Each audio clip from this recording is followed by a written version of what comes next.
Pessoal, boa noite. Às 19h30, a gente vai começar as palestras, né? Cada uma na sua sala determinada. Então, vocês já podem se guiar para as salas desejadas.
Tem som aí?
Professora Débora, Boa noite. que alegria, que honra.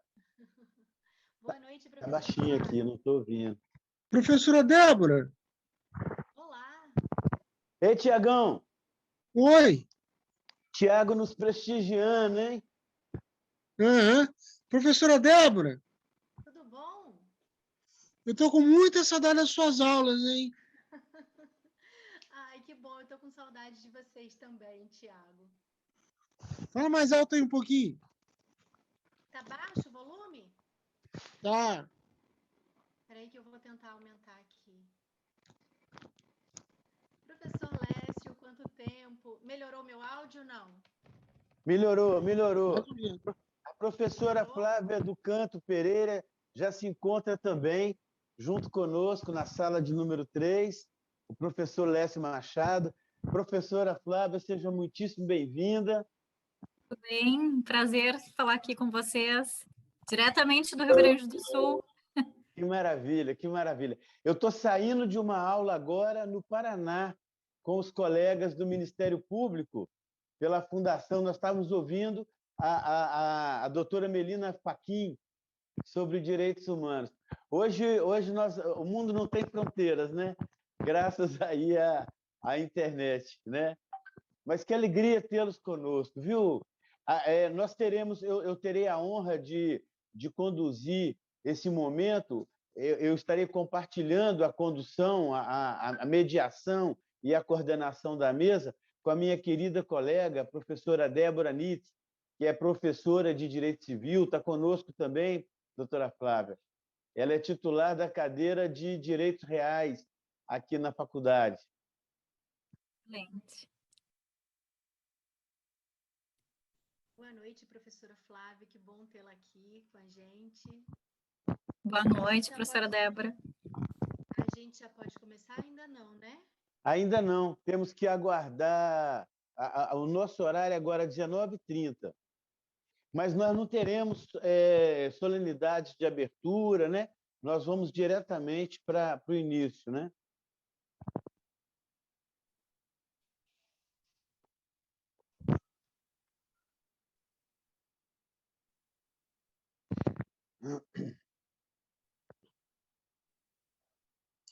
Boa noite a todos. Boa noite. Boa noite, Boa noite, professor. Como vai? Como é que vai, Marcela? Boa noite. É um privilégio tê-la aí no suporte, nos dando a sua orientação, a sua luz, né? Parabéns pelo seu desempenho durante a Semana Jurídica, viu, Marcelo? Obrigada, professor. É uma honra. Sempre um prazer estar a serviço do SESB. Já podemos dar início, Marcelo? Podem sim, podem sim. Eu já autorizei aqui, caso alguém precise, compartilhamento de tela, e eu vou ficar fazendo essa intermediação entre a sala principal e a sala 3 aqui, caso alguns alunos precisem de suporte. Mas eu vou estar atenta à questão do horário para vir aqui para dar o suporte para vocês, questão de lista de presença, tá bom? Qualquer coisa também é só me chamar no WhatsApp. Tá joia. Bom, boa noite a todos e a todas. Sejam muito, muito bem-vindos e bem-vindas a esse painel que encerra hoje a nossa Semana Jurídica do Centro de Ensino Superior de Vitória, o nosso querido SESV.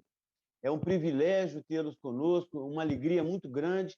Eu agradeço à comissão organizadora pelo privilégio de estar hoje nessa bancada tão prestigiada, e eu terei a honra de compartilhar a intermediação dessa mesa, desse painel, com a minha querida colega, professora Débora Nitz, titular da cadeira de Direito Civil 3, Direitos Reais, né? E a professora Débora é uma estudiosa do direito civil, com larga experiência, mais de 13 anos de magistério, inclusive em níveis de graduação e pós-graduação. Já exerceu importantes funções de gestora da educação, é uma profissional de larga experiência e de grande compromisso com a educação e, sobretudo, com o ensino jurídico. Então, é uma alegria muito grande estar aqui com a professora Débora. O nosso painel ele é um painel que traz dois grandes nomes, né? A professora Débora daqui a pouco vai apresentar os nossos dois palestrantes, e o tema do nosso painel são os novos avanços legislativos e as perspectivas para o profissional da advocacia. Nós falaremos hoje sobre duas leis recentíssimas, né? A Lei Geral de Proteção de Dados, na perspectiva do mercado da advocacia, e vamos falar também sobre a questão do superendividamento, né? Esses dois diplomas recentes, eles se comunicam na preocupação sempre com a dignidade da pessoa humana, com a preocupação do consumidor, dos hipossuficientes e dos vulneráveis. Sem dúvida alguma, é uma nova perspectiva que se abre. E nós fomos muito abençoados, né, pela possibilidade de trazer os dois temas para a nossa mesa, para o nosso painel. Então, eu tenho o privilégio e a alegria de transferir a palavra para a professora Débora Nitz, que fará a introdução do tema e apresentará os nossos dois ilustres palestrantes. Por favor, professora Débora. Boa noite, professor Sancler. Vocês estão me ouvindo bem? Está bem baixinho, professora Débora. Eu já pedi para o Daniel me ajudar aqui. Será que melhorou? Parece que melhorou, parece que melhorou. Chega uma hora que os filhos entendem mais da internet do que a gente, né? É verdade, é verdade. Que honra dividir com o professor Sancler hoje aqui, a mediação. Assisti a tantas palestras dele e agora estamos juntos no SESV já há alguns anos. Bom, boa noite a todos e todas que aqui estão. Né? Bem-vindos à última noite da 21ª Semana Jurídica do SESV. É um prazer tê-los aqui. E eu vou brevemente falar um resumo breve do currículo da professora Flávia do Canto e do professor Lécio Machado, que também foi um colega de trabalho, não é, professor Lécio? Trabalhamos juntos por alguns anos, ele na direção e eu como professora de uma outra instituição de ensino. E depois de tantos anos sem vê-lo, é um prazer reencontrá-lo aqui.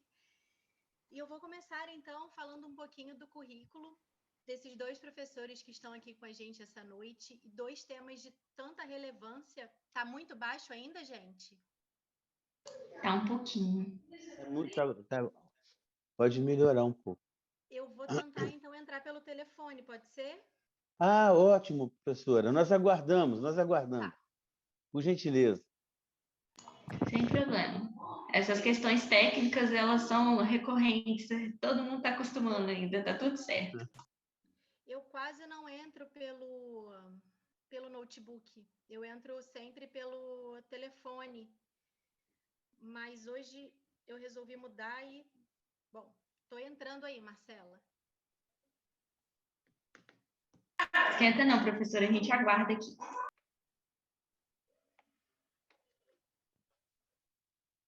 No caso, a senhora vai entrar pelo celular, para poder entrar na sala 3, aí tem aquele mesmo quadrinho, só que do lado esquerdo superior. Se a senhora não conseguir mesmo assim, fala com o Vinícius, que ele ficou no saguão. Conseguiu? Estou aqui já. Vocês estão me ouvindo agora? Sim, agora sim. Melhorou muito, melhorou muito. Excelente. Que bom. Bom, então, eu não sei se todo mundo me ouviu, mas prazer estar aqui essa noite com o professor Sancler e com todos vocês. Bem-vindos à última noite da 21ª Semana Jurídica da Faculdade do SESV. E que prazer rever aqui alguns alunos, professor Lécio, depois de tantos anos, professora Enita, todo mundo por aqui. E eu vou brevemente, então, falar sobre o currículo dos dois convidados, dos professores que estão aqui conosco essa noite. E dois temas muito relevantes, duas leis novas. E eu hoje, depois do convite do professor Sancler, eu fiquei pensando um pouco sobre os dois temas e a relação entre eles. E, na verdade, a gente tem aí um tema, além da dignidade da pessoa humana, a questão dos negócios jurídicos que a gente celebra todos os dias, o dia inteiro, né? O fato de termos alunos aqui hoje em decorrência de um negócio jurídico, o fato de andarmos de Uber, de ônibus, a compra do nosso carro, e nós temos aí os contratos, então, sendo celebrados todos os dias, a todo momento, por nós. Vocês estão me ouvindo bem agora? Tudo certo? Com Sim? certeza. Claro e alto. Ah, que bom. Então, faz-se necessário uma proteção do consumidor em relação a essa demanda muito grande de negócios jurídicos, oferta de empréstimos, e a gente tem aí uma diferença bastante grande da questão do poder econômico do consumidor e das grandes empresas, né? Sejam bancos, empresas de telefonia, tudo isso. Então, esses temas estão diretamente ligados, como o professor Sancler mencionou agora há pouco, à dignidade da pessoa humana. Tanto a questão dos dados quanto a questão do endividamento, elas estão relacionadas diretamente com esse ponto. Então, os temas são muito importantes, inovadores. A gente tem um prazer muito grande de falar isso aqui no SESV essa noite, porque a gente, inclusive, eu não tenho visto muitas palestras em meio acadêmico sobre isso, então isso torna ainda a nossa noite mais importante.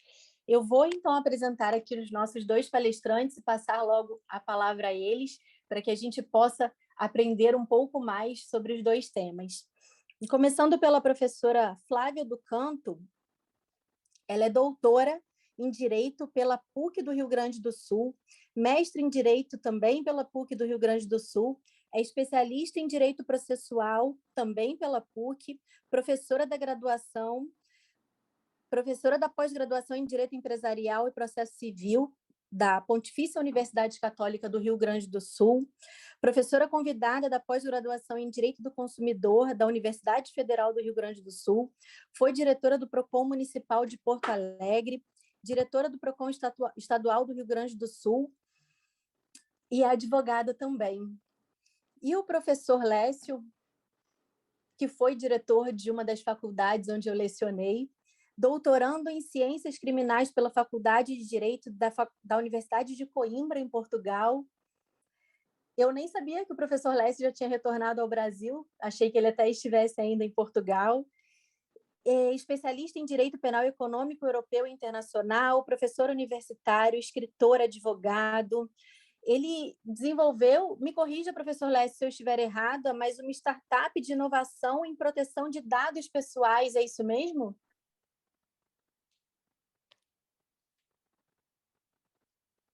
O áudio do professor não está saindo para a gente.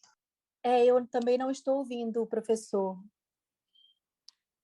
Essa sala da aula dos desafios das ciências criminais e sociedade de riscos?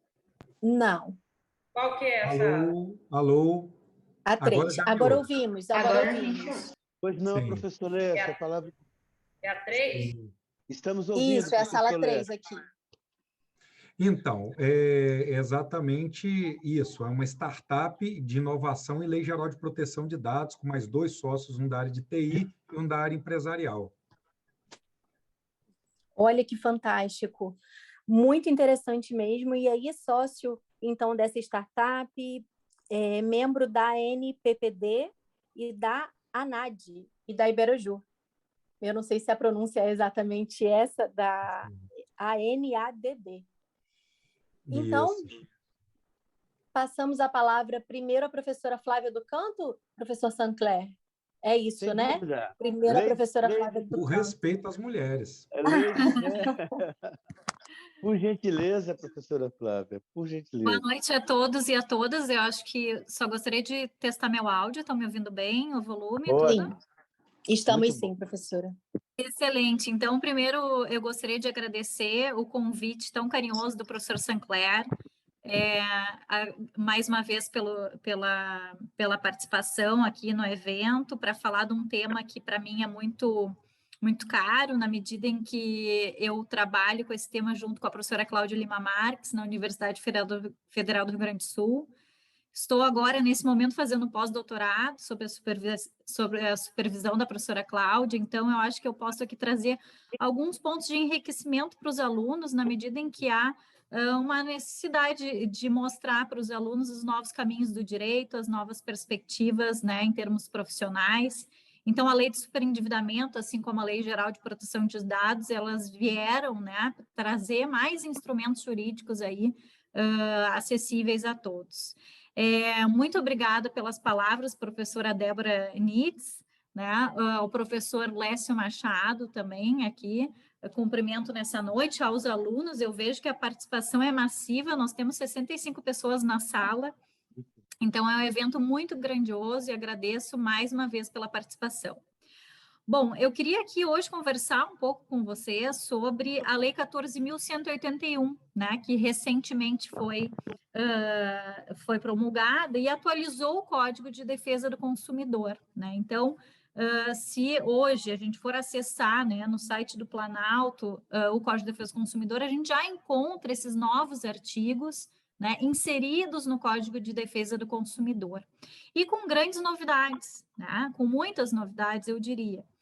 Mas a Lei 14.181, ela hoje já apelidada, eu poderia dizer assim, de Lei Cláudia Lima Marques, porque foi a idealizadora da Lei de Superendividamento, inicialmente com o PL 282 lá de 2012, então vejam o longo caminho, né, que levou para a aprovação de uma lei tão necessária. Mas, antes da gente falar dos processos internos legislativos, eu diria, do processo de repactuação de dívidas, da proteção do consumidor a nível de superendividamento, é importante que a gente saiba que há uma diferenciação entre o sujeito consumidor endividado e o sujeito consumidor superendividado. E eu poderia dizer para vocês aqui nessa sala, sem sombra de dúvidas, né, que todos nós aqui somos endividados, né? Porque o endividamento é aquela fase em que nós temos contas a pagar mensais. Então, todo sujeito que tem cartão de crédito, que tem financiamento imobiliário, que porventura tem uma alienação fiduciária do seu veículo, é o sujeito que já é endividado por natureza. Então, o brasileiro é o sujeito endividado. E no Brasil a gente tem algumas diferenças, né, no que concerne ao crédito, que é a possibilidade de instrumentos, né, financeiros e bancários de financiamento, né, de valores. O cartão de crédito é um deles, o financiamento imobiliário é outro, o crédito consignado, né?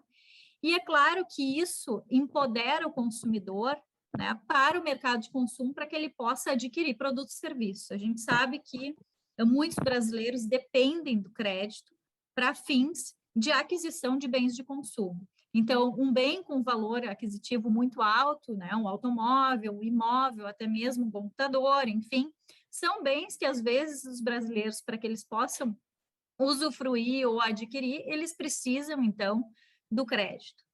Só que há um fenômeno no mercado de consumo, que já vem de anos, que é o assédio ao consumo. Então, eu diria para vocês que essa é a nossa doença há muitos anos. A doença do mercado de consumo é o assédio ao consumo.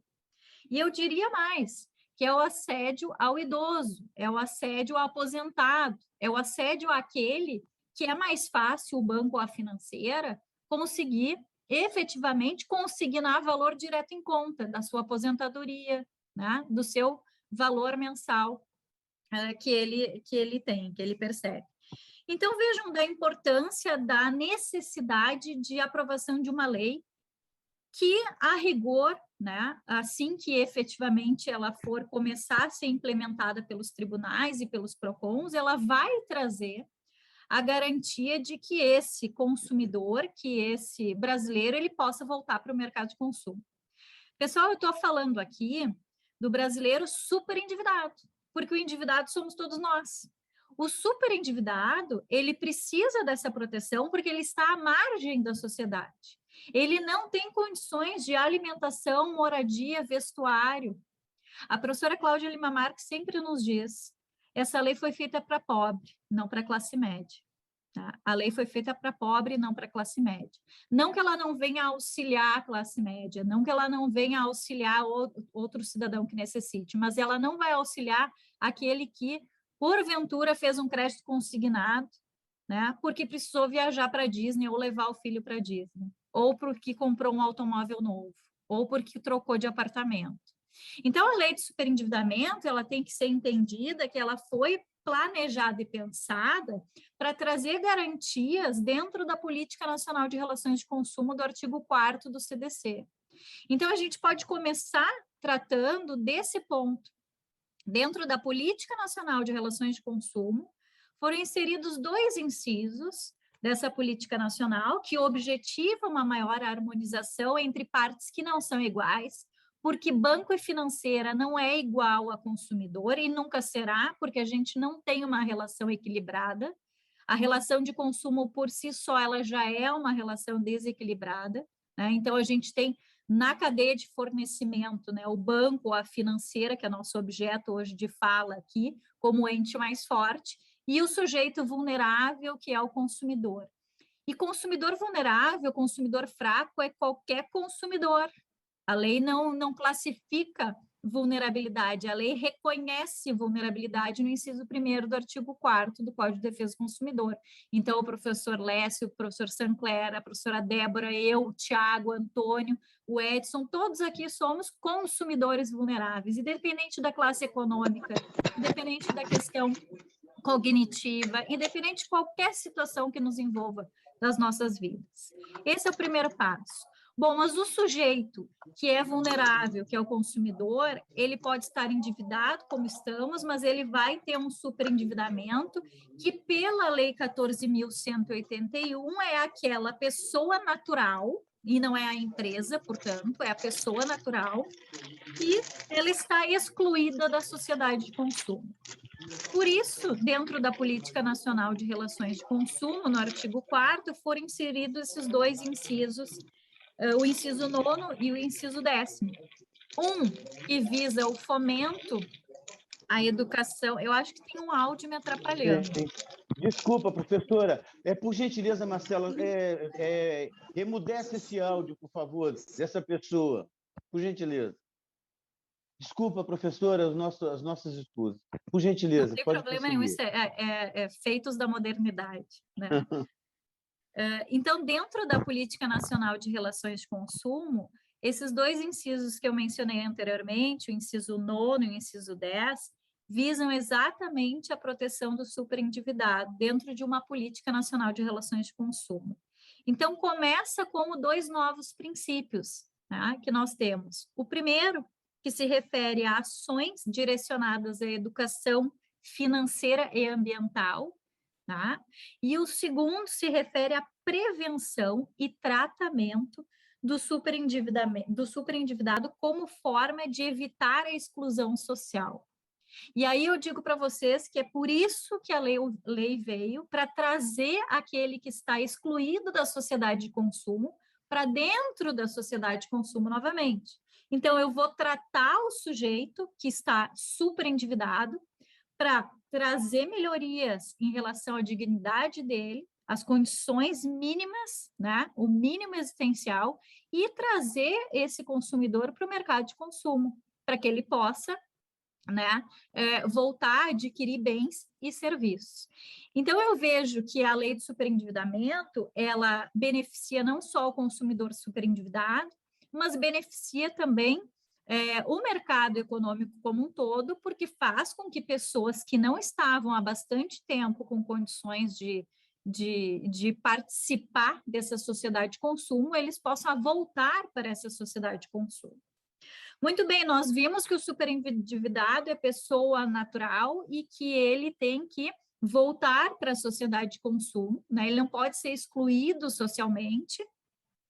E esse superendividado, ele vai passar por um tratamento específico, né? Então, a Lei 14.181, eu diria para vocês que ela tem 2 grandes partes.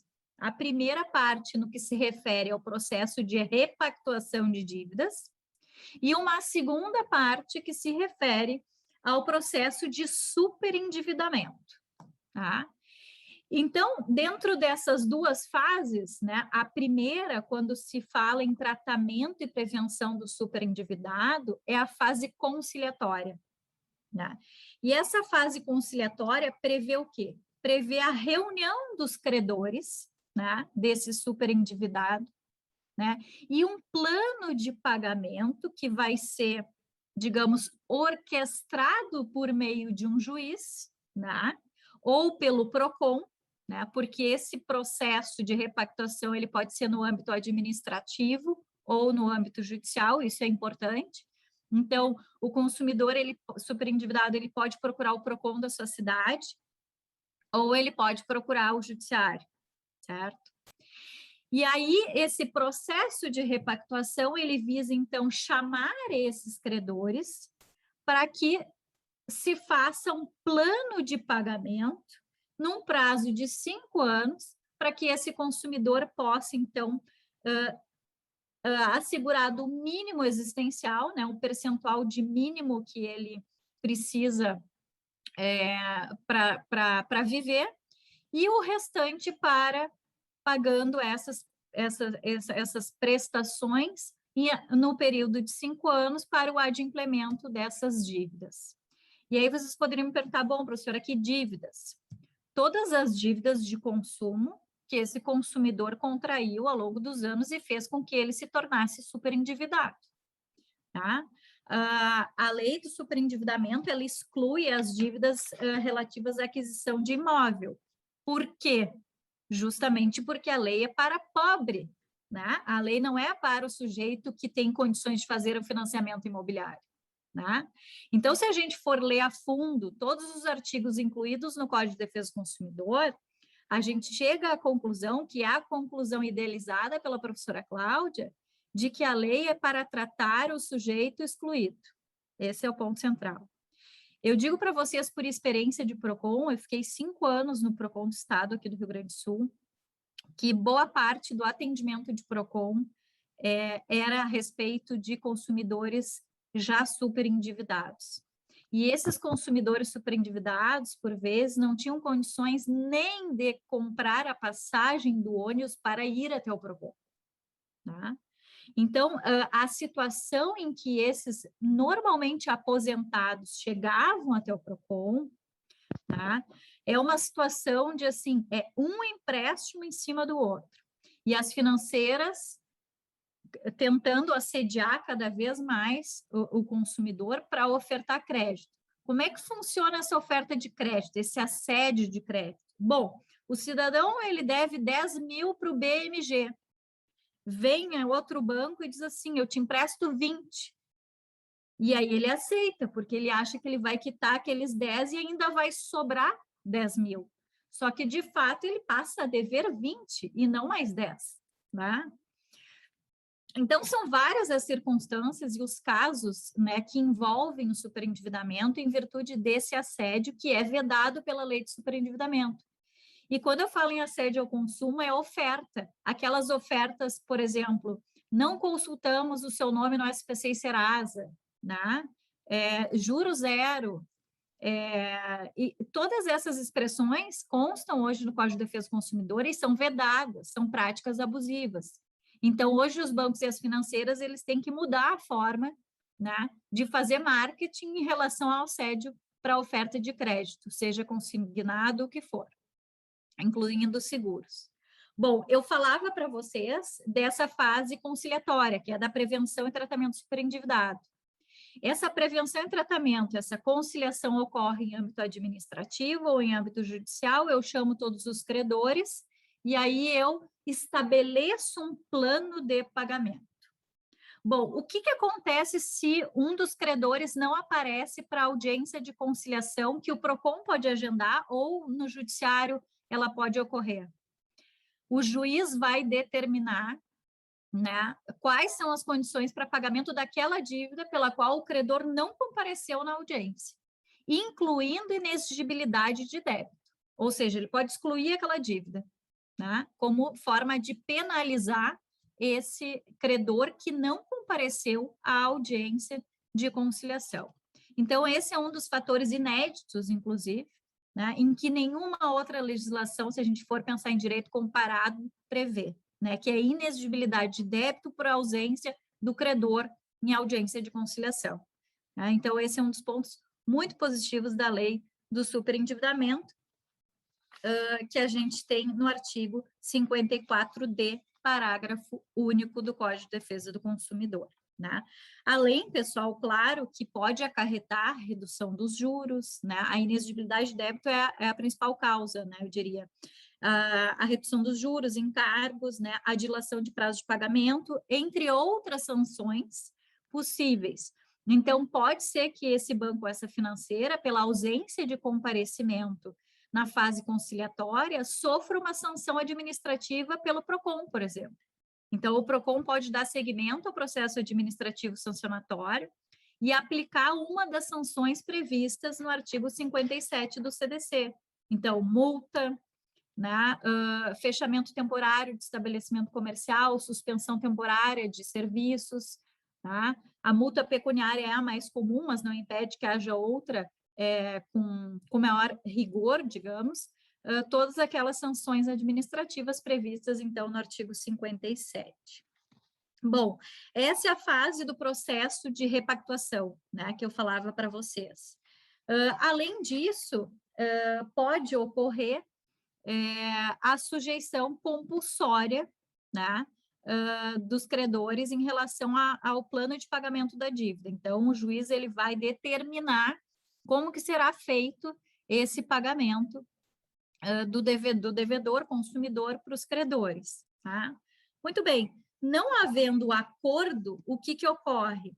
Não havendo acordo, aí inicia-se o que a gente chama de processo de superendividamento, né? O processo de repactuação da fase conciliatória vira um processo de superendividamento, que eu chamaria de segunda fase, que é a fase da repactuação compulsória, ou seja, não houve acordo, ninguém chegou à conclusão como é o melhor plano de pagamento, o juiz vai impor, então, esse plano de pagamento da melhor forma para o consumidor, né? Que seria o plano de repactuação de dívidas. Então, basicamente, eu destacaria esses 3 pontos. Primeiro, o assédio ao consumo como prática abusiva vedada pela lei de superendividamento. A primeira fase, a fase do tratamento e prevenção do superendividado, com a fase conciliatória. E a segunda fase, então, do processo de repactuação de dívidas de forma compulsória, né?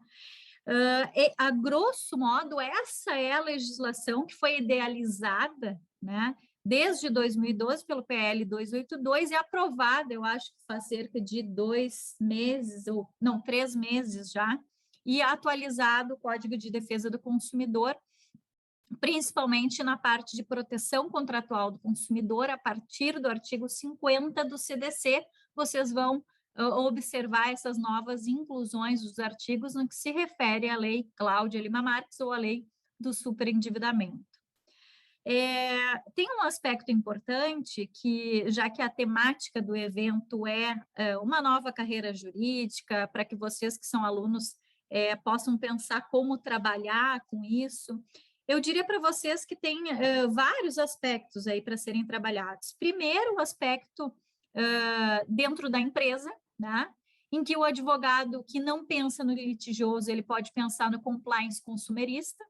E quando se fala em compliance consumerista, é mostrar para as empresas, para os bancos, para as financeiras, que há necessidade de colocar o seu cliente consumidor no centro do negócio.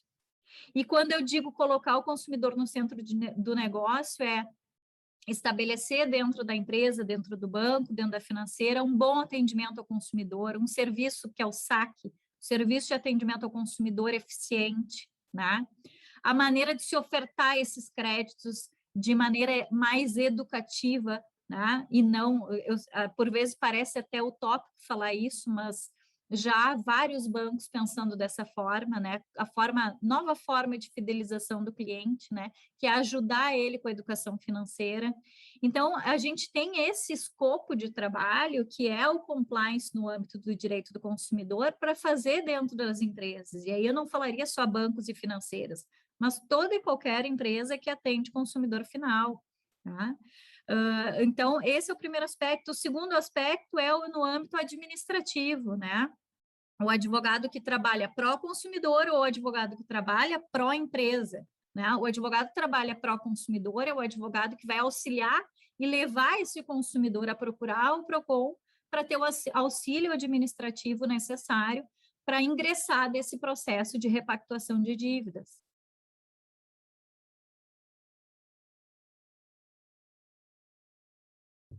Que não é jurídica, mas que está em um crescente absurdo, são os smart contracts, os contratos inteligentes.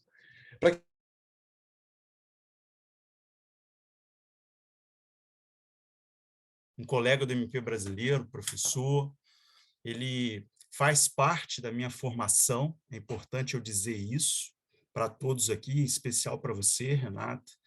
Suas obras eu tive contato e me encantei, né?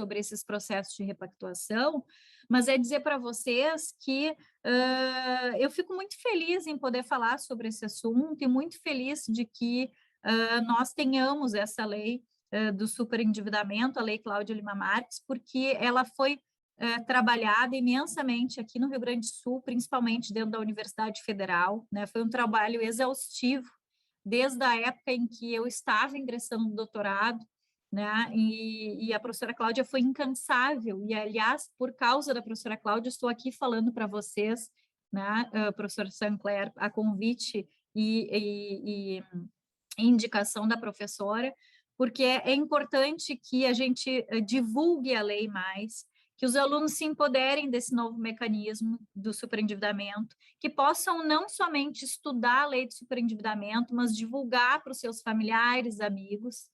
É uma lei inclusiva, era necessário, com a pandemia se tornou mais do que necessário, né? A gente vê que o endividamento do consumidor brasileiro aumentou em números astronômicos, então a gente tem aí muito trabalho pós-pandemia, tem muita gente super endividada, e lembrando que o superendividado, eu não posso ter aquele pensamento que o superendividado é aquele que não pagou porque ele não quis. O superendividado, ele está superendividado, né, porque ele perdeu o emprego, ele perdeu um ente querido que ajudava na economia familiar, por um divórcio, por uma separação, por N fatores sociais, psicológicos, entre outros, que influenciam para que esse consumidor endividado, que todos somos, se torne esse consumidor superendividado, que é o que a lei almeja auxiliar nesse momento e incluir ele de volta na sociedade. Eu deixo a palavra agora com vocês, para que a gente possa tirar algumas dúvidas, e agradeço imensamente, mais uma vez, pela oportunidade de falar com vocês.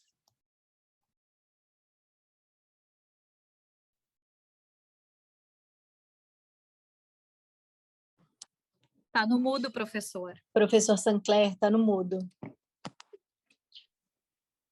Agradeço imensamente a professora Flávia do Canto por essa palestra maravilhosa, e a indicação da professora Cláudia Lima Marques realmente não poderia ter recaído sobre um nome mais apropriado. A professora nos trouxe elementos riquíssimos para a nossa reflexão. Eu consulto aos colegas, e inclusive a professora Débora poderia me auxiliar nessa condução, se nós abrimos agora para algumas das perguntas que já estão no chat, ou se nós seguimos com a palestra do professor, nós seguimos com a palestra e fazemos ao final. Professor Acho que podemos seguir, né? E aí, no final, as perguntas? Ótimo, ótimo. Então, poderia ser assim, professora Flávia? Problema, eu vou mutar o meu microfone, ouvir com o maior prazer o professor Lécio e aguardo as perguntas. Obrigado, muito gentil, professor Lécio. Então, por gentileza, o senhor tem a palavra para falar para nós acerca do tema da Lei Geral de Proteção de Dados e esse novo mercado que surge para os advogados, né? Para o profissional da advocacia. Por gentileza, professor, com a palavra. Boa noite a todos e a todas. Boa noite, professor Sancler. Obrigado pelo convite, um carinho enorme. Boa noite, professora Débora Nitz. Bom encontrá-la novamente. Você falou aí do Daniel, ele deve estar enorme, né? Deve estar um rapaz já. Então, um carinho muito grande em revê-la, saber que está bem, né? Isso é muito bom. Professora Flávia, agradeço a oportunidade de ouvi-la também, foi muito relevante para mim. E eu quero também cumprimentar os colegas professores que estão aqui na sala também, acho que a professora Eni, né? Eu estou Isso. vendo aqui, é uma professora, e também aos futuros bacharéis em Direito, que estão aqui, futuros promotores, juízes, advogados, e é uma alegria muito grande poder falar para todos vocês. Antes de explanar sobre a Lei Geral de Proteção de Dados, desafios e oportunidades, eu só quero dizer, professora Flávia, eu, de 2018 a 2020, eu morei com minha esposa e minha filha em Portugal. E, de fato, né, em Portugal, a legislação sobre superendividamento, ou lá é endividamento, né? Ou falência da pessoa singular, ela foi muito importante para a população portuguesa. Eles passaram, a União Europeia passou por uma crise muito forte em 2008, e no final de 2008 começaram a aparecer as primeiras normas nesse sentido. O povo português, de 2008 em diante, ele é muito consciente dessa questão. Então, eu convivi por 3 anos com essa questão assim das pessoas não poderem, e lá é uma legislação muito mais severa, né? Ao ponto das pessoas não poderem ter várias opções de crédito. Ele só tem uma opção de crédito e acabou. Se ele está usando aquela opção de crédito, ele não consegue comprar mais nada, ele não consegue dividir mais nada, não existem esses créditos das lojas, é bem diferente. Não existe esses créditos, vários cartões de crédito, isso não pode ir lá. Né? Então, a população ela tem um número enorme de restrições, e isso efetivamente evita, né, de certa forma, tolhe a liberdade, alguém pode até falar nesse sentido, mas que evita efetivamente o endividamento, evita. E as propagandas das empresas lá, de venda de eletroeletrônico, de carro, seja o que for, elas são muito mais brandas. E uma outra vantagem é que o nível dos juros lá é muito baixo. Né? Eu ficava louco com as propagandas de fim de ano da BMW, da Mercedes-Benz, que assim, você dá 10% de entrada no carro, dividia o carro em muitas parcelas, até 70 parcelas, mas assim, no final de tudo você pagava de juros assim uma mixaria. Assim, não, tinha no final do ano, se você comprasse o carro daquele ano no final do ano, você dava 10% de entrada e dividia o carro em 60 vezes sem juros. Então, assim, mas também você não consegue comprar mais nada a crédito. Você fica 60 meses sem poder comprar um celular a crédito. Esse então, seria o ideal para o Brasil, né, professor? Mas o problema é que o brasileiro não consegue adquirir produto ou bens ou serviço sem ter crédito, né? A realidade da população brasileira é isso, a necessidade de crédito. Então, é muito interessante porque eu vivi na pele. Eu queria deixar essa experiência aqui antes de começar a falar. E achei, apesar de ser bem restritivo, eu acho que é uma experiência adequada. E o Código de Defesa do Consumidor e a lei, né? A professora Cláudia Lima Marques é muito respeitada em Portugal. Tá? Os escritos dela, todo mundo que vai escrever alguma coisa sobre direito do consumidor em Portugal, você pode procurar na referência bibliográfica, tem escritos da professora. Isso aí é inegável. Tá? Espero que em pouco tempo eu encontre também escritos da professora Flávia. Já devo ter passado por eles, mas não me toquei para isso. Mas agora vou ficar atento. Boa noite mais uma vez a todos. Desculpa, tá, gente, fazer essa inserção aqui, mas eu vivi uma coisa que é muito importante, então eu quis explanar sobre isso, né? Excelente contribuição. Não é, professor Sancler? Então, Lei Geral de Proteção de Dados, que bicho é esse, né? Nós que trabalhamos sério com a Lei Geral de Proteção de Dados, porque tem muito aventureiro, muita gente brincando de conhecer a Lei Geral de Proteção de Dados, né? Principalmente nas redes sociais, nós estamos levando a boa nova da Lei Geral de Proteção de Dados para as pessoas. Por quê? Porque, de fato, num passado muito presente, quando nós, pessoas comuns, definidos na lei, titulares de direitos, né, titulares de dados pessoais, fornecíamos nossos dados a alguém, essas pessoas se tornavam donos daquilo que era nosso. Então, o que a Lei Geral de Proteção de Dados traz de prático para nós, para que a gente possa entender tudo que eu vou falar de agora em diante? Ela fez com que todas as pessoas que não sejam nós mesmos tenham que respeitar, guardar os nossos dados com extremo respeito. E a partir do momento que eles não têm mais o porquê utilizar nossos dados de acordo com a previsão legal, eles têm ou que nos devolver ou que excluir esses dados. E não podem, de forma alguma, compartilhar esses dados sem que esse compartilhamento com outras pessoas e empresas estejam de acordo com os ditames da lei. Então, é uma legislação tão importante atualmente para uma mudança de mentalidade, uma mudança de ação, como foi o código, a primeira versão do Código de Defesa do Consumidor. Né? Os empresários receberam o primeiro Código de Defesa do Consumidor, a primeira versão, e ficaram assim, como nós vamos trabalhar agora? Olha, grandes dificuldades, agora o empresariado está mal, nós vamos ser reféns dos consumidores e tal, e tal. E o tempo foi passando, todos foram se adequando ao Código de Defesa do Consumidor, os consumidores foram aprendendo os seus direitos e começaram a exercer os seus direitos.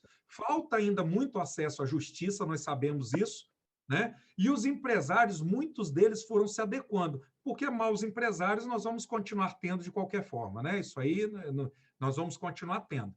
Então, agora, mais uma vez, o empresariado, mas não só ele, pessoas físicas e jurídicas de direito, público ou privado, que fazem tratamento de dados pessoais, eles, mais uma vez, agora são impactados com uma nova lei.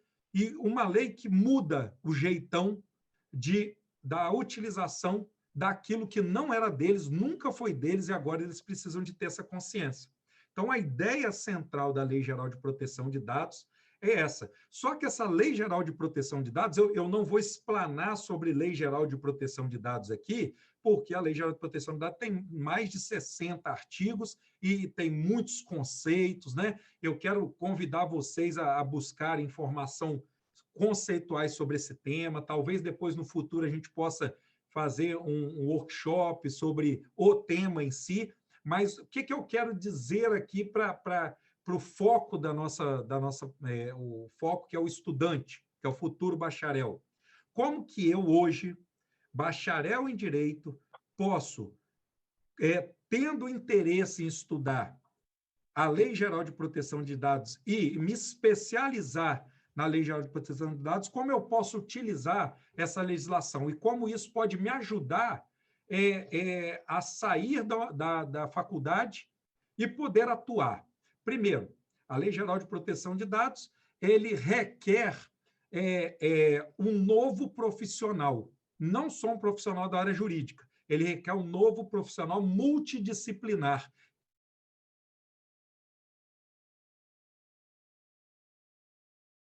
Daquela pessoa, pensamentos ou qualquer outras coisas para dentro do computador e isso puder ser rastreado. Qual a proteção jurídica sobre as informações que podem ser extraídas daí no futuro? O direito está em absolutamente tudo.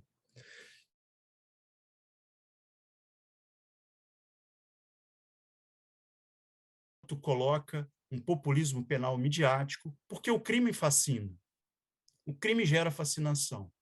Principalmente o crime de rua, de massa, né? Esse do cotidiano, que estão nos jornais, onde a tecnologia midiática, o populismo penal midiática, explora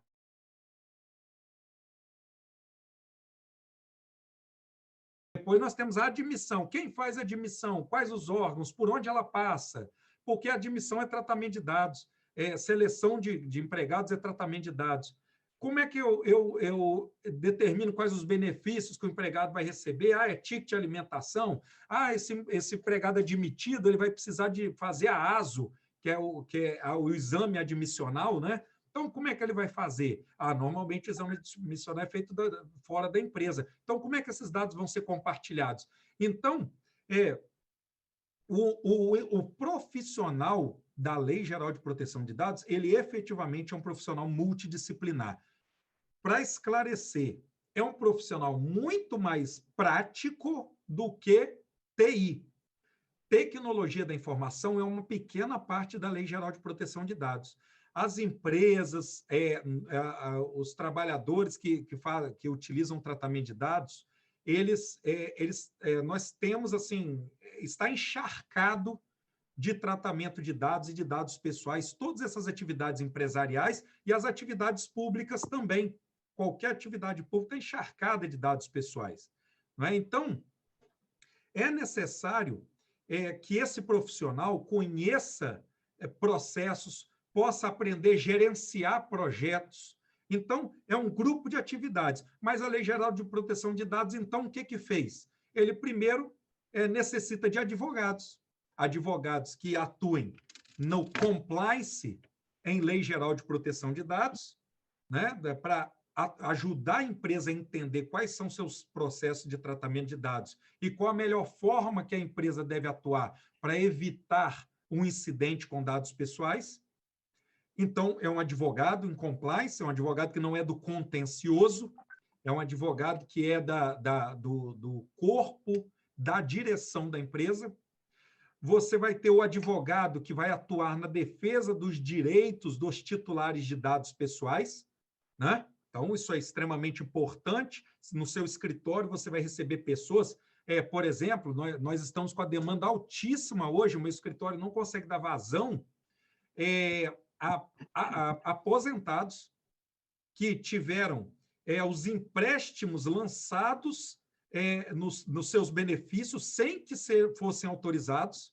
Esses empréstimos foram creditados nas contas bancárias sem que eles estivessem autorizados. Eles acabam sem querer, a professora Flávia falou muito bem isso, mas a pessoa teve má índole porque ela gastou o dinheiro. Não, o idoso, muitas vezes, ele nem sabe que aquela parte do dinheiro que ele tirou da conta, ele acha que foi o 13º, ele acha que foi uma açãozinha que estava acabando de sair, ele acha que foi algum benefício do governo que acabou saindo e gasta sem perceber. E muitos desses idosos estão com um cartão do seu benefício na mão dos filhos, dos sobrinhos, dos netos, e que também vão lá e raspam essa conta, esse empréstimo. E os consignados estão assim, na margem. Mas como que uma empresa retira o dinheiro do consignado faz o empréstimo consignado para um aposentado, para um beneficiário do INSS, sem autorização dele? Fazem. Existe hoje uma explosão, uma epidemia no Brasil quanto a isso. Tá? E isso é feito com conluio, e é lógico, é conluio de alguém do INSS, desse sistema. Porque como que essas empresas têm acesso aos dados, têm acesso ao margem consignável, têm acesso ao CPF, têm acesso ao telefone, ao endereço, ao e-mail do aposentado? Há um conluio, há um incidente de vazamento de dados frequentes dentro da Previdência Social, e nós estamos convivendo com isso, batalhando com isso, né? Pra vocês terem uma ideia, essa semana, uma cliente lá do nosso escritório, que estava para aposentar, ela recebeu no telefone dela, antes de nós sabermos e antes dela saber, uma mensagem de uma empresa dizendo que ela tinha 17 mil de crédito para tirar no consignado. E depois que ela recebeu essa mensagem, ela ligou para o escritório e falou com a nossa advogada de previdenciário. Doutora, eu fiquei sabendo que eu aposentei e eu tenho 17 mil lá de atrasado para receber. Aí ela mandou a mensagem para a nossa advogada teve que explicar para ela, não, isso aqui é 17 mil que eles estão querendo te emprestar, e não é o INSS que te mandou essa mensagem, é uma empresa de crédito. Né? E nós entramos no meu INSS dela, com a autorização dela, e vimos lá que ela tinha aposentado. Olha que coisa terrível que nós estamos vivendo no Brasil hoje. E pasmem, são pessoas de 70 anos, são pessoas de 65 anos, que têm recebido benefícios e têm passado por isso constantemente. Então, um advogado para defender essas pessoas, e aí, lembrando a professora Flávia, é uma mistura de direito do consumidor e uma mistura de violação à Lei Geral de Proteção de Dados, caminham juntas. Tá?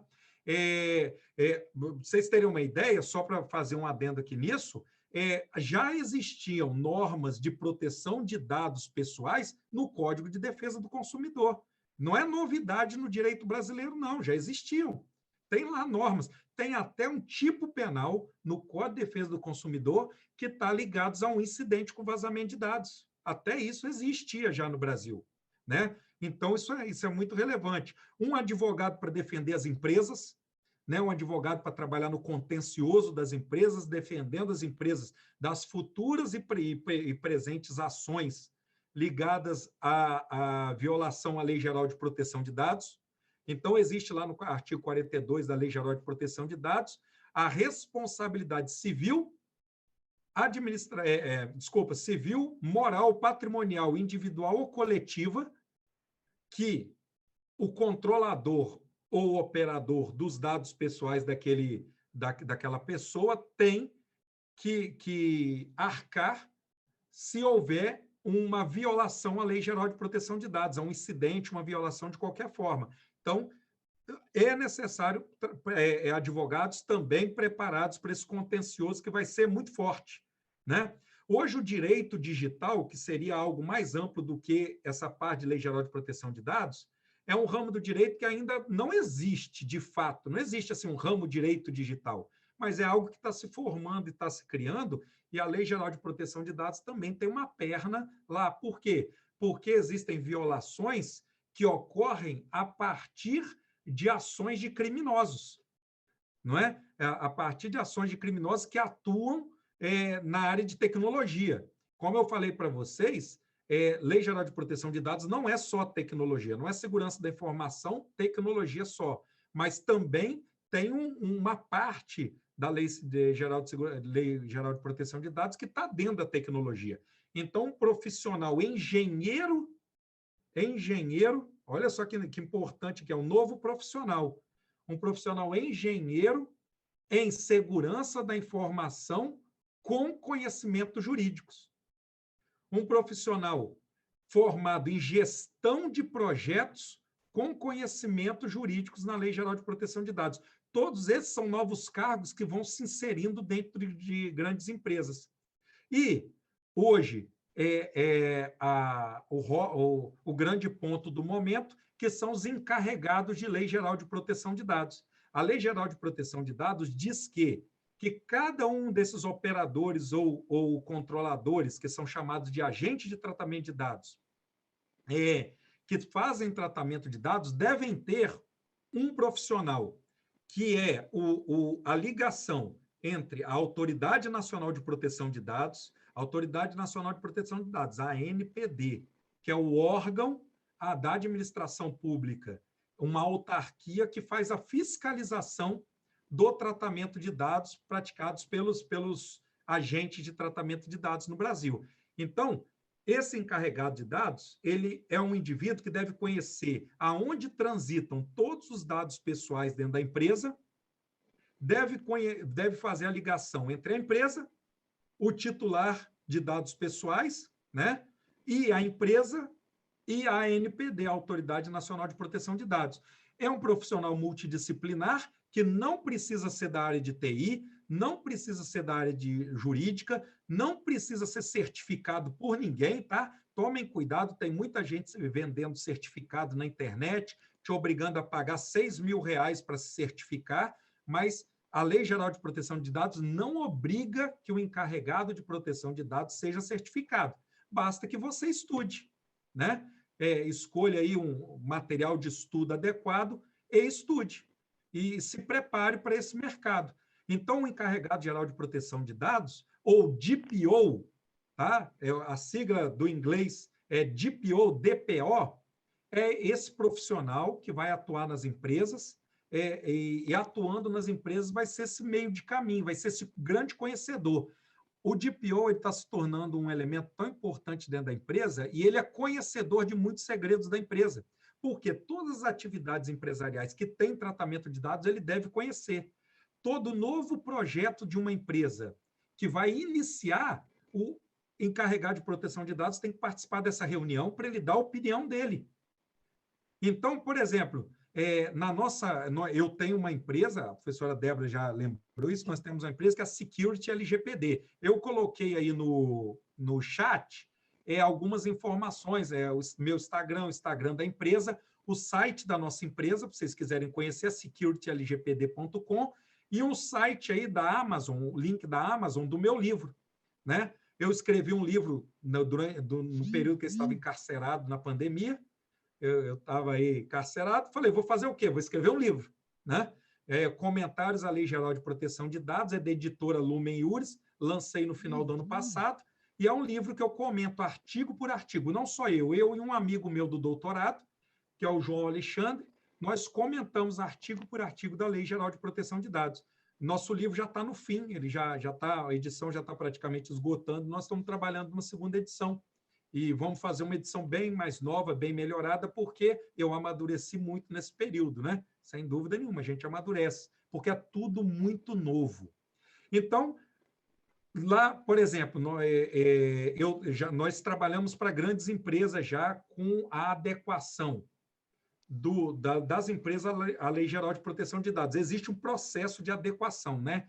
Eu, durante a pandemia, criei uma metodologia e eu, com os meus sócios, nós aplicamos essa metodologia criada por nossa empresa em vários dos nossos clientes. Lá no site você conhece nossos clientes, mas, por exemplo, a Ordem dos Advogados do Brasil Seccional Espírito Santo é a nossa empresa que faz a adequação, né? É um órgão de caráter público, né? De classe, que nós adequamos CRF também, que é o Conselho Regional de Farmácia, entre outros órgãos e empresas privadas.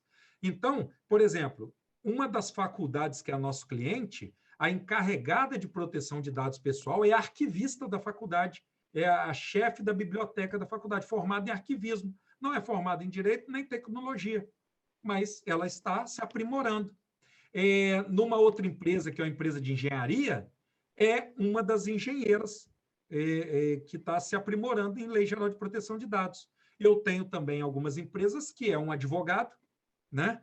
E eu tenho também um caso que é a esposa do dono da empresa.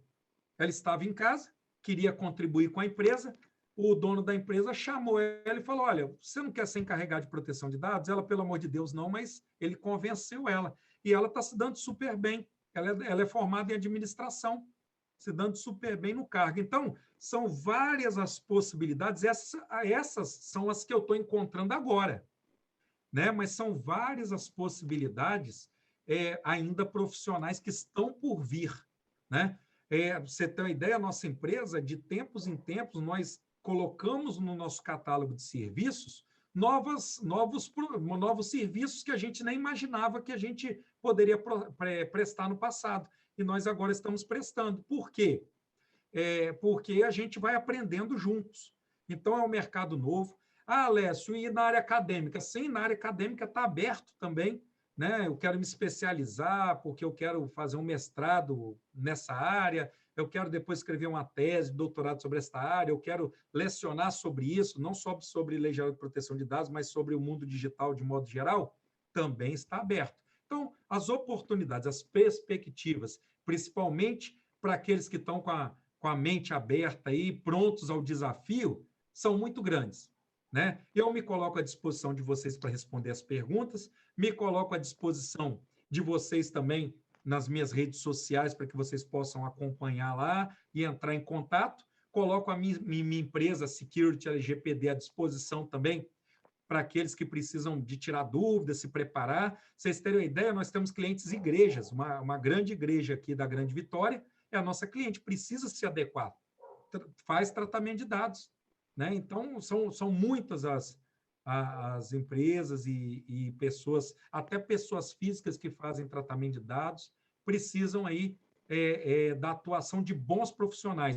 Por exemplo, o encarregado geral de proteção de dados pode ser um aluno do curso de Direito SESV, que começa a estudar agora, se aprimora e já pode buscar no mercado a possibilidade de atender uma empresa. É claro que eu falei que a certificação não é obrigatória, mas é claro que se você puder pegar um dinheirinho aí, separar e fazer uma certificação dessas internacionais que são feitas no Brasil, é importante, são caras, mas para que você se aprimore na área da educação, se aprimore, podem procurar. Bom, quem quiser aí escrever aí as suas perguntas, se quiser falar aí, a professora Débora, agora passo a palavra para o professor Sancler, professora Débora, para dar continuidade.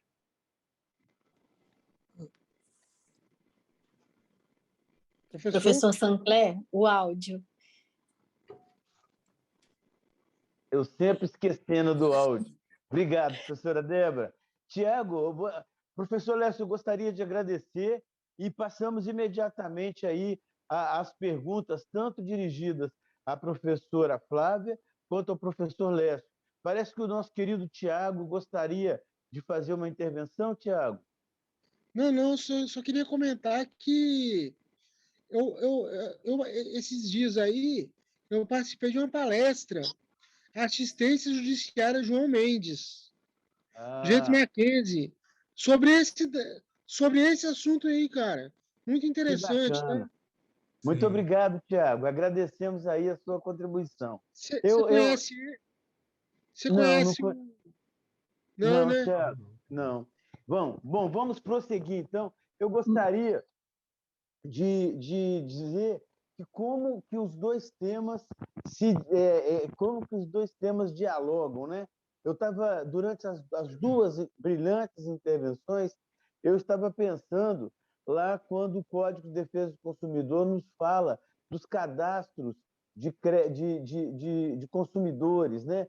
Os terríveis cadastros de negativação, que tanto vão ter um papel na questão do superendividamento, né? Quanto também na questão da proteção de dados, do direito fundamental, né, à proteção de dados. E uma das nossas alunas, a Leidiane, ela parece que ela é estagiária. A Leidiane está aí? Parece que ela é estagiária no PROCON, e ela estava trazendo um depoimento pessoal sobre essa questão do assédio aos idosos, né, do assédio ao consumidor, ao qual se referiu a professora Flávia do Campo. Eu gostaria eu selecionei, professora Débora, duas perguntas. Uma delas, o Narciso Salles de Souza, ele pergunta, professora Flávia, a lei do superendividamento, no caso, é válida apenas para situações de crédito pessoal ou pode estar recorrendo a ela para renegociar um financiamento, por exemplo, né? E o nosso Márcio. aluno, Márcio, né? É Márcio Andrade. A Lei 14.181 de 2021 beneficia apenas o superendividamento após... A pergunta interessante do Márcio. Beneficia os superendividados após a data da sua publicação? São duas perguntas, me parece que são direcionadas à professora Flávia, mas fica aberto também, caso o professor Lécio quisesse tecer algum comentário. Professora Flávia. Perfeito. A primeira eu compreendi bem, a segunda eu vou pedir que tu me repita depois, porque o áudio estava um pouquinho ruim. Mas em relação ao superendividamento do consumidor, a questão no que se refere às dívidas imobiliárias, essas não são contempladas na lei de superendividamento. Mas o consumidor superendividado que não tenha dívida relativamente à aquisição de imóveis, sendo dívidas de consumo, ele vai poder entrar no plano de repactuação. Tá? Então, uma questão que ficou pendente, eu não li para vocês, não costumo ler a legislação, mas eu acho que é importante para que vocês entendam quem é o superendividado e o que diz exatamente no Código de Defesa do Consumidor.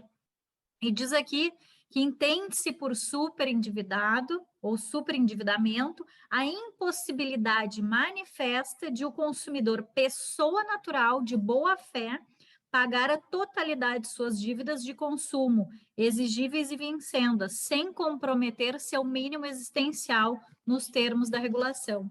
Então, veja a importância de compreender, né, primeiro, o que são essas dívidas de consumo, segundo, quem é o sujeito pessoa natural superendividado, né, que de boa fé ele não tem mais condições de garantir seu mínimo existencial e, consequentemente, de adimplir com as suas obrigações.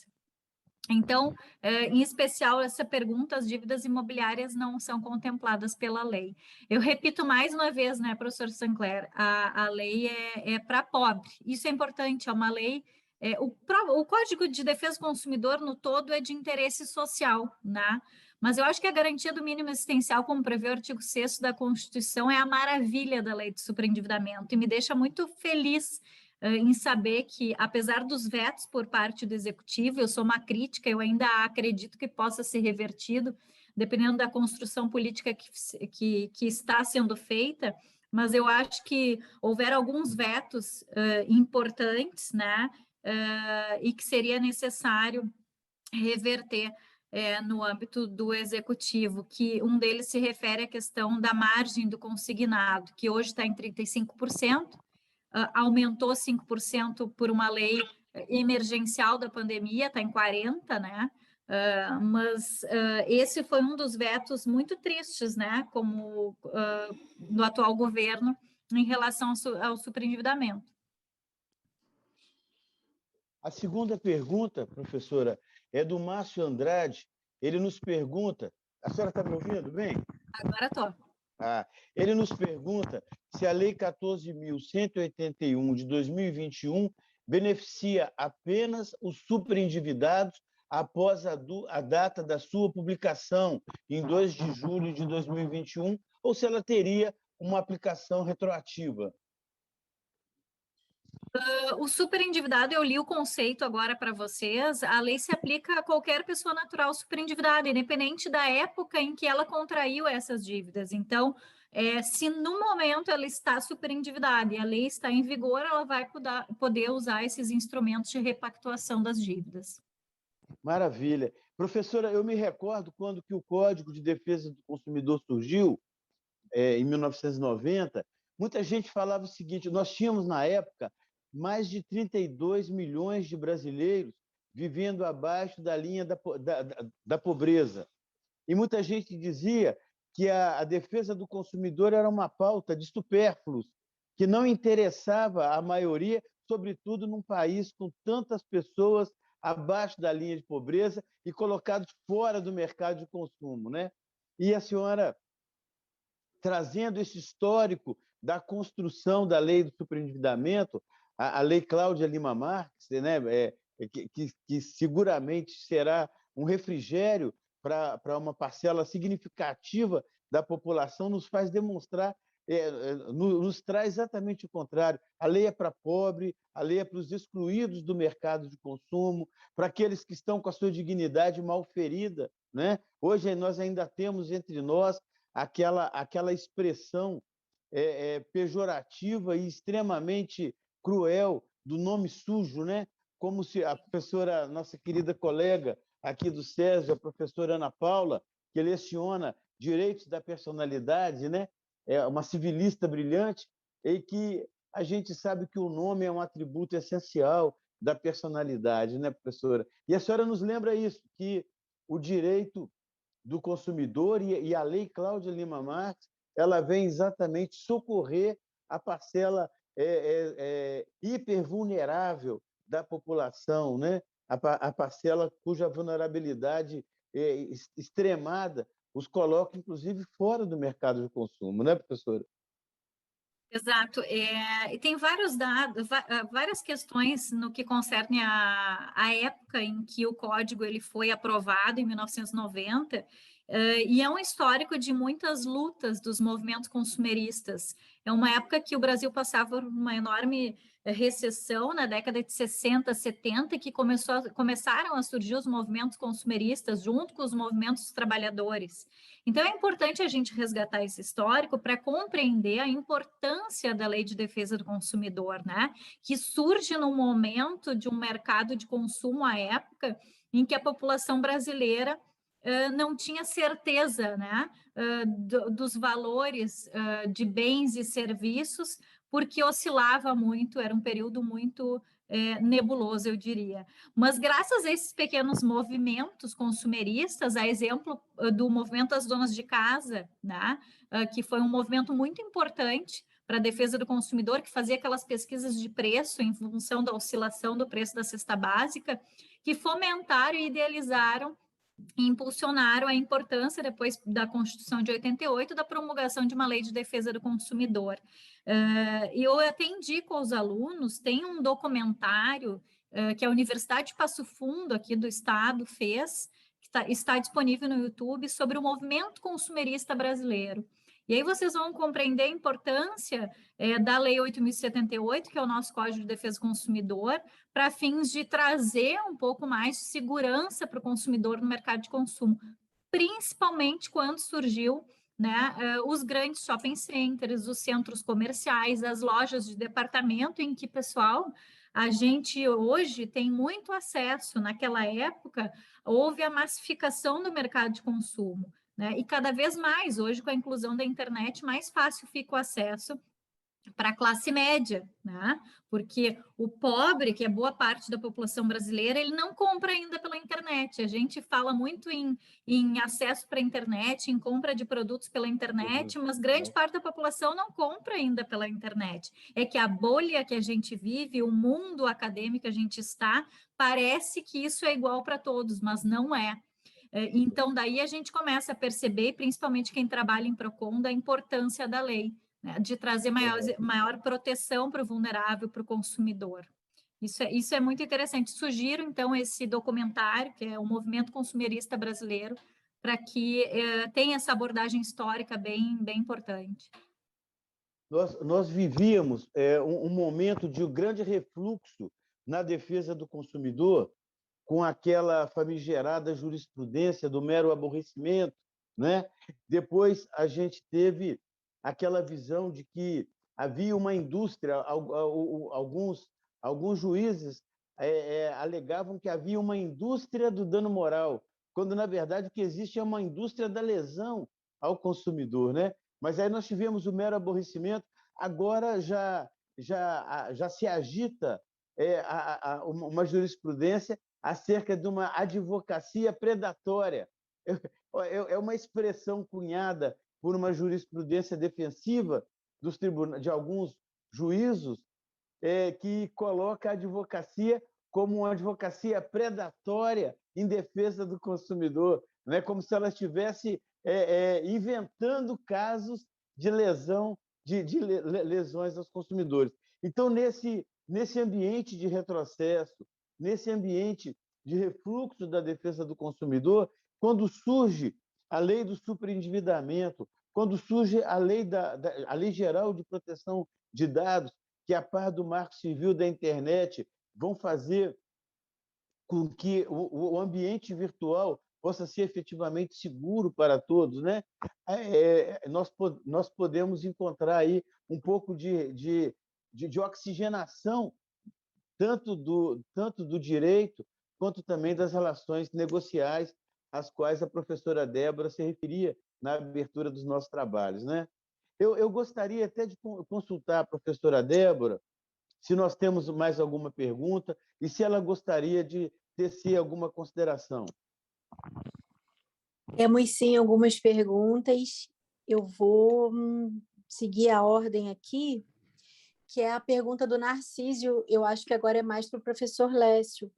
Normalmente, o cidadão tem cadastro em várias instituições, no banco, lojas. Como é aferido qual dessas instituições fez o vazamento? E se o reparo é feito pela instituição que vazou ou engloba todas as instituições? Então, são boas perguntas, porque nos ajuda a explanar algumas coisas ainda que nós não falamos. De fato, se o vazamento de dados, né, que é do mundo dos incidentes com dados pessoais, o vazamento é um deles, né? Tem a exclusão, a perda, existem outros, mas o vazamento é um deles. Então, no mundo desses vazamentos, né? Quando os vazamentos ocorrem por meio digital, a grande vantagem do mundo digital é que ele deixa rastro, né? Parece que não, parece que o mundo digital ele é mais inseguro, mas, de fato, ele é mais seguro, porque ele deixa rastro. Então, nós vamos encontrar rastros. É claro que você precisa de ter peritos nesse caso, mas é totalmente plausível nós encontrarmos os rastros de onde os dados foram vazados, se eles foram dados vazados de modo eletrônico. Se foram fichas impressas ou fichas escritas à mão que vão de uma pessoa para outra, é muito mais difícil, né? mas quando elas são eletrônicas, elas se tornam mais fáceis, porque teve um caminho, né? E esse caminho é rastreável. Muitas vezes nós conseguimos rastrear todo o caminho, mas a gente não consegue encontrar a pessoa. Mas o caminho a gente encontra, o endereço a gente encontra, né? Mas muitas vezes a gente não tem noção de tudo que foi vazado, mas nós conseguimos dizer que ali foram vazados dados pessoais. A gente não consegue talvez ver quais, mas a gente consegue ver quem deu o comando, porque todo mundo precisa logar, né? E pelo menos de onde saiu, de que máquina saiu, de que IP saiu, nós conseguimos. Então, isso é possível.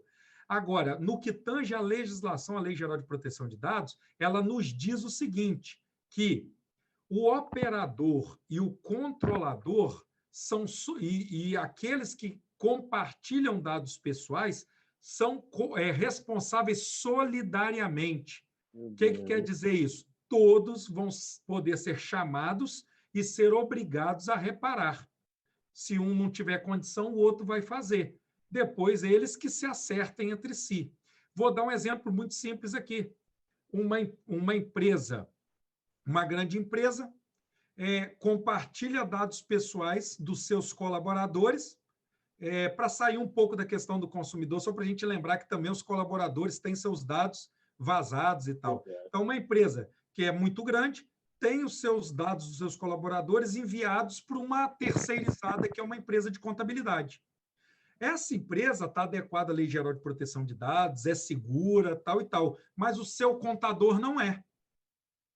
Seu contador não é seguro. Chega lá na empresa de contabilidade, um funcionário da empresa de contabilidade ou alguém lá na empresa de contabilidade, ocorre um incidente qualquer com os dados, um vazamento, por exemplo. Essa empresa de contabilidade vende esses dados para uma outra empresa. Ficando provado que isso ocorreu, o titular de dados pessoais pode ingressar com uma ação contra a empresa de contabilidade, contra a empresa que tem seus dados pessoais e contra as duas.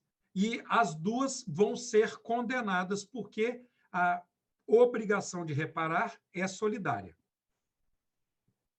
E uma coisa interessante, professor, é que, diferente do Código de Defesa do Consumidor, na Lei Geral de Proteção de Dados, no artigo 42, está escrito assim, é obrigado a reparar quem viole a Lei Geral de Proteção de Dados. Não está escrito assim que você precisa provar a extensão da violação para provar. Não vai existir mero aborrecimento na Lei Geral de Proteção de Dados. Por quê? Porque violou, está provado que violou, independente do tipo de violação, vai ter que indenizar. É claro que o tamanho da violação, o tamanho do incidente, vai determinar o nível de indenização, mas é obrigado a indenizar. A simples violação à lei. E, nesse caso, a responsabilidade seria objetiva, não seria, professor Lécio? Exatamente. Não tem aquela responsabilidade porque eu não sou assim da área do direito consumidor, direito civil, EPTA, né? Que é aquela responsabilidade que você precisa provar que houve o dano. Não. Houve a violação, está ali descrito, tem que indenizar. Verdade. Exatamente, independe de culpa. Isso. Verdade. Eu tenho aqui uma colocação, uma pergunta para a professora Flávia e um assunto que um aluno perguntou se é possível o professor Lécio comentar, mas a pergunta é a seguinte, professora Flávia, se a senhora afirmou que a lei é para pobre, até que valor pode esse endividamento ser considerado de pobre? E em relação ao professor Lécio, o Márcio, ouviu? Eu ouvi. O Márcio perguntou se é possível comentar o caso das lojas Renner, porque eles afirmam que não houve o vazamento. São essas duas colocações aqui. Perfeito. Quando eu me refiro que a lei é para pobre, eu gostaria de dizer que a lei foi feita, idealizada com o objetivo, né, de trazer os pobres excluídos da sociedade para dentro da sociedade de consumo. Mas a lei não prevê nenhum valor mínimo para a pessoa ser contemplada com o processo de repactuação de dívidas. Basta a pessoa natural ela ser considerada superendividada. Então, entrando no conceito de superendividamento, ela vai poder fazer benefício da repactuação de dívidas previstas na lei. prevista na lei. O que eu quero dizer é que o que a professora Cláudia fala nas palestras dela. A questão é que ela foi pensada, a lei, para trazer o excluído da sociedade para dentro da sociedade, né? Não é para nós, consumidores endividados, né? Que a gente tem condições ainda, mesmo que com dificuldade, por vezes, de pagar nossas dívidas. Professora Flávia, quando a gente fala de pessoas fora do mercado dessa área de consumo, eu lembro dos Invisíveis de Bauman. Exato, A Os gente tentar invisíveis. colocar essas pessoas de novo dentro desse ciclo capitalista de consumo, lucro, e o Bauman muito bem coloca essas pessoas como os invisíveis, né? Que a gente não enxerga justamente por não terem capacidade de consumo. Professor Lécio, é possível comentar? Está sem áudio. Bom, até o momento que nós temos, não existe uma investigação iniciada ainda sobre o tema, né? Nós temos informações que são passadas pela empresa e pela imprensa. Então, o que ocorreu ali? Ocorreu nas lojas Renner, já ficou claro que foi um tipo de ataque hacker, que é o sequestro de dados, né? Por quê? Porque existem várias hipóteses de ataque hacker. Esse é chamado de ransomware, que é um ataque hacker, onde o hacker ele mantém as informações na empresa, ele criptografa as informações da empresa e vira para a empresa e fala o seguinte: olha, os dados estão aí, eles estão criptografados, são de vocês e eu tenho a chave. Só que para eu te entregar a chave dos dados de vocês custa tanto. Vocês depositam numa conta em algum lugar, que ele vai definir o valor, e esse foi a espécie de ataque. Tem aquele ataque hacker, que o hacker entra e apaga tudo, é tipo um ataque terrorista, ele só quer mesmo causar um dano e causar uma celeuma. O ransomware, ele quer ganhar dinheiro, o grande lance dele é esse. A Renner efetivamente sofreu o ataque, e a Renner, só que ela alega que conseguiu restabelecer as suas operações sem pagar o sequestro. Mas todo mundo que sofre esses ataques sempre alega isso, não é? Para vocês terem uma ideia, nós estamos falando de Renner, mas uma dos nossos clientes em Vila Velha é uma grande construtora do Espírito Santo, de Vila Velha, mas não é a grande construtora do país. E é uma construtora. Aí, esses dias, a gente estava em reunião, eu virei para o rapaz do TI, né? Eu uso esse termo, rapaz do TI. Eu acho engraçado. Depois eu fico pensando, por que eu falo isso? Mas eu virei para o rapaz do TI e falei assim, quanto de ataque vocês têm aí uma média por mês de ataque? Quantos ataques vocês sofrem por mês? Você sabe me dizer nesse último semestre? Ele, não, esse negócio de ataque por mês aqui não. Nós temos 40 ataques por semana numa pequena construtora a nível Brasil, uma construtora do Espírito Santo. 40 ataques por semana, eles conseguem se defender, mas o sistema deles consegue dizer para eles que semanalmente, no mínimo, 40 ataques eles recebem. Impressionante. Professora Débora, mais alguma pergunta? Temos algumas perguntas aqui. Nós poderíamos encaminhá-las aos eminentes palestrantes. Eu queria agradecer aos alunos que trouxeram perguntas tão pertinentes e que interagiram de forma tão proativa com o nosso painel, né? E diante do adiantado da hora, até para poder liberar os nossos palestrantes que gentilmente ficaram conosco até esse momento, eu convido a professora Débora Nitz, em nome da Administração Superior do SESV e do seu corpo docente, a fazer os nossos agradecimentos aos palestrantes.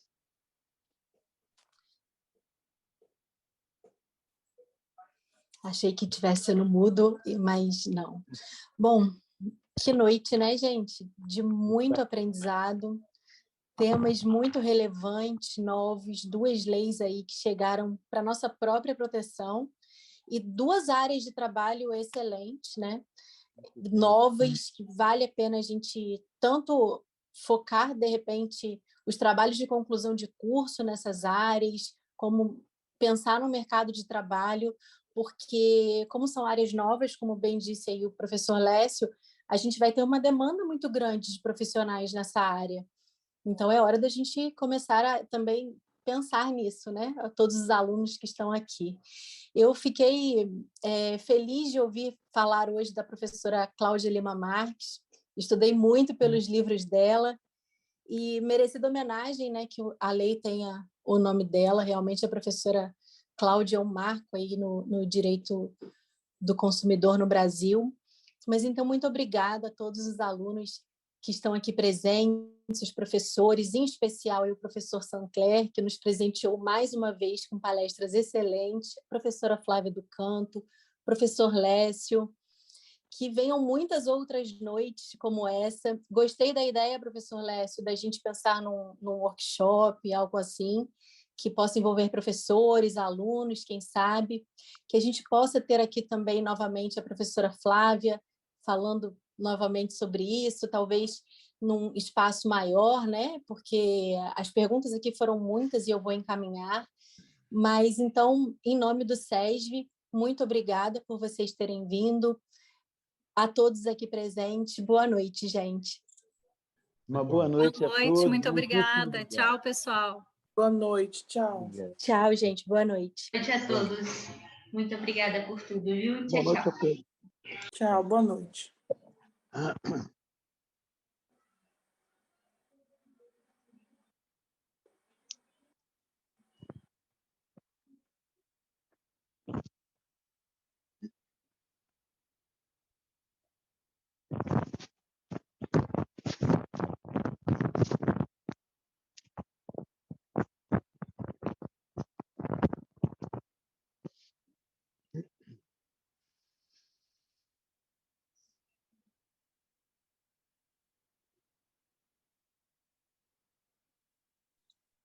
Boa noite, professor Sancler.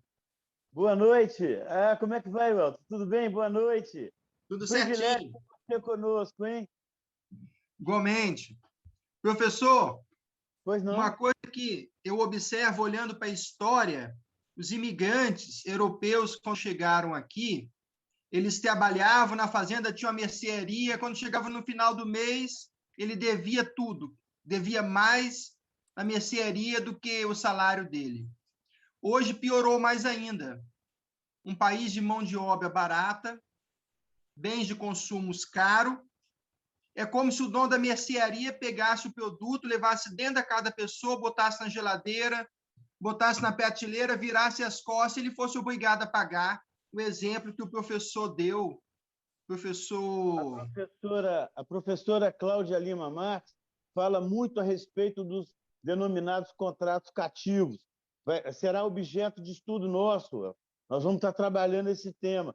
E, junto com a professora Débora Nix, eu tenho o privilégio de coordenar, junto com a professora Débora, o Núcleo de Direito Civil do SESV. E, através do núcleo, nós vamos implementar aí o aprofundamento dessas discussões. Muito interessante sua observação. Pessoal, vamos nos pedindo, agradecendo a todos a participação e vamos prosseguir nessas reflexões acadêmicas em torno dos grandes temas jurídicos. Obrigado a todos, obrigado à professora Renata Polastri, à comissão de docentes. Um abraço a todos. Obrigado, tchau. Marcela, podemos encerrar as transmissões.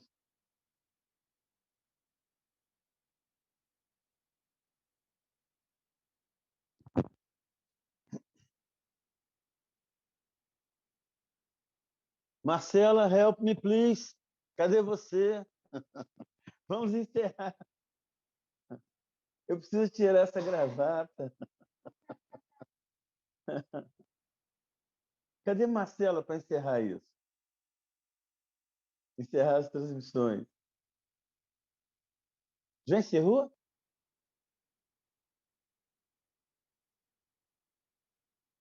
Excelente, hein? Muito bom. Muito bom.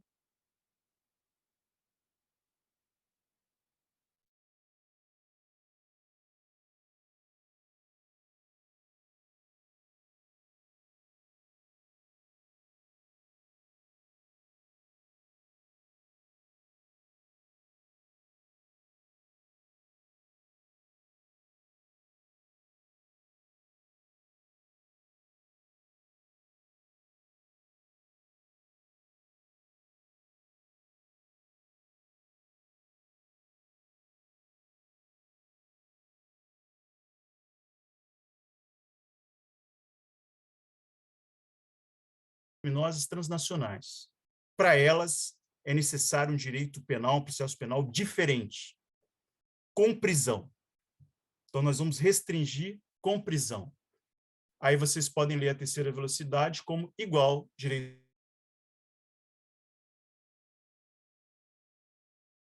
Entendi. Mas a nossa palestra aqui, como finalizou, quem quiser pode se retirar, quem já tiver assinado a lista de presença, tá bom?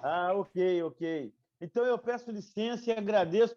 Débora, muito obrigado, professora Débora, minha eterna companheira de palestras, né? É um privilégio. Muito obrigado, professora Débora. Pessoal, eu vou me retirar, então. Eu peço licença a vocês e agradeço a atenção de todos, a participação e a generosidade de interagirem conosco aqui nesse espaço virtual. Muito obrigado a todos. Um beijo grande, uma boa noite.